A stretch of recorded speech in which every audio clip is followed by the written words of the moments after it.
Hello! Welcome back to Wednesdays with Finn. I know I normally try to talk about the Bible, but today I just feel like goofing off. I mean, I am dressed like a literal clown, so I do have to play the part.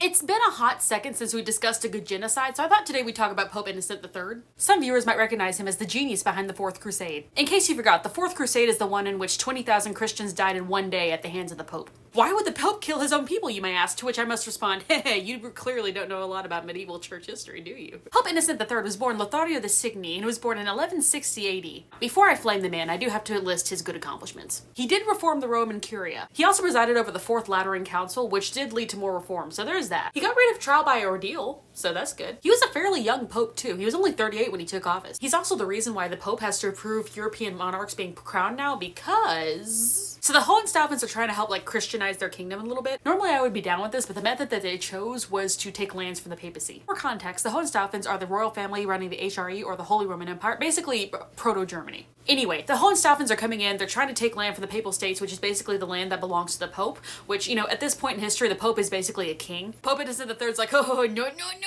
Now, on the downside, the Pope doesn't exactly have a standing army, but on the upside, he technically does, but it's in the form of every Catholic nation in Europe.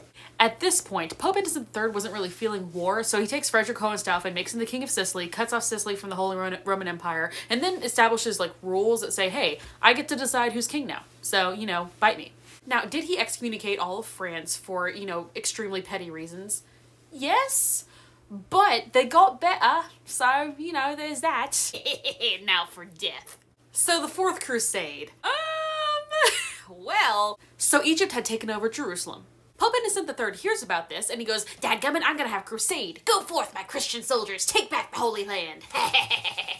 This crusade shall be my legacy.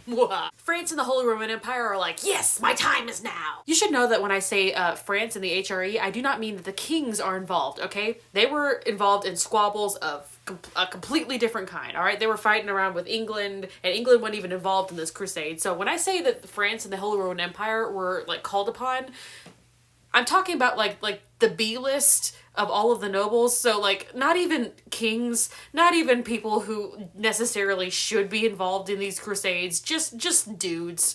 It's just a bunch of guys. France and the Holy Roman Empire are like, yeah, we're gonna go free Jerusalem, but they have no way to get there because they have no navy. Not enough of a navy. They really do need a lot more boats than they have. They have a bunch of little dinghies. They need ships. So, France and the Holy Roman Empire are like, hey, yo, Venice, your entire nation is on water. Can you loan us some boats? And Venice is like, I'll sell you boats. How many do you want? Unfortunately, France and the Holy Roman Empire, in their crusade to free Jerusalem, end up buying too many boats. On top of not having enough people to fill those boats, neither party could pay. Venice then tells the Holy Roman Empire and France, hey, we'll call it even as long as you make war with Zara. It should be noted that the city of Zara is Christian, so these are Christians and Crusaders making war on other Christians. That gets them no money, so then Baldwin of Flanders is like, hey, yo, so I have been banished from Constantinople, so if you put me back in charge, I'll give you money. These Crusaders then sack Constantinople, another Christian city, so that's, two in this war against people who would threaten Christendom. By the way, Baldwin of Flanders then melts down every single Christian relic within the city and still cannot pay these Crusaders. The Crusaders were originally going to wait for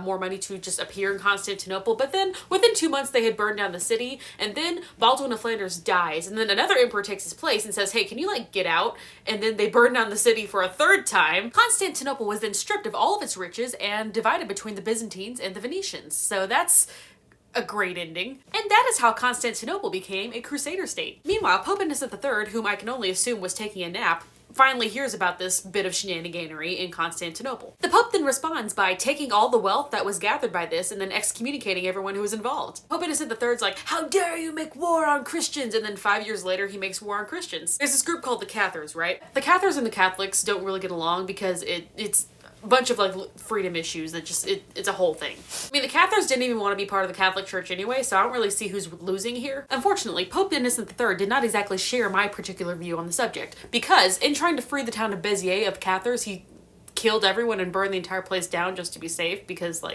you can't tell people's belief systems but just by looking at them usually. So, that's good on you, Pope Innocent III. Most numbers that I've seen for the number of people who died at the Siege of Béziers is about 20,000. So, the Pope killed 20,000 Christians in a day. Yeah! So that is now Zara, Constantinople, and Béziers that have been sacked in the name of Jesus. All Christian towns. You know what has not been sacked or even looked at Jerusalem. I'm starting to think that this particular crusade had more monetary motivations than spiritual. Doesn't really matter because this particular crusade went down the toilet and completely failed. No one even looked at Jerusalem. And then he tried to start another crusade, but then he got fever and died. So that was the end of Pope Innocent III. So what have we learned, children? Firstly, genocide is bad, so maybe don't do that. Also, maybe stop politicizing church office. That way, like, you know, the next time we have a person who wants to take over the world, he doesn't really have the resources to do so. You know, just a thought. Takeaway number 3, can we like learn how to share Jerusalem? Please? Sharing is caring, guys. In the meantime, avoid genocide, stay safe, make wise choices, and happy Wednesday.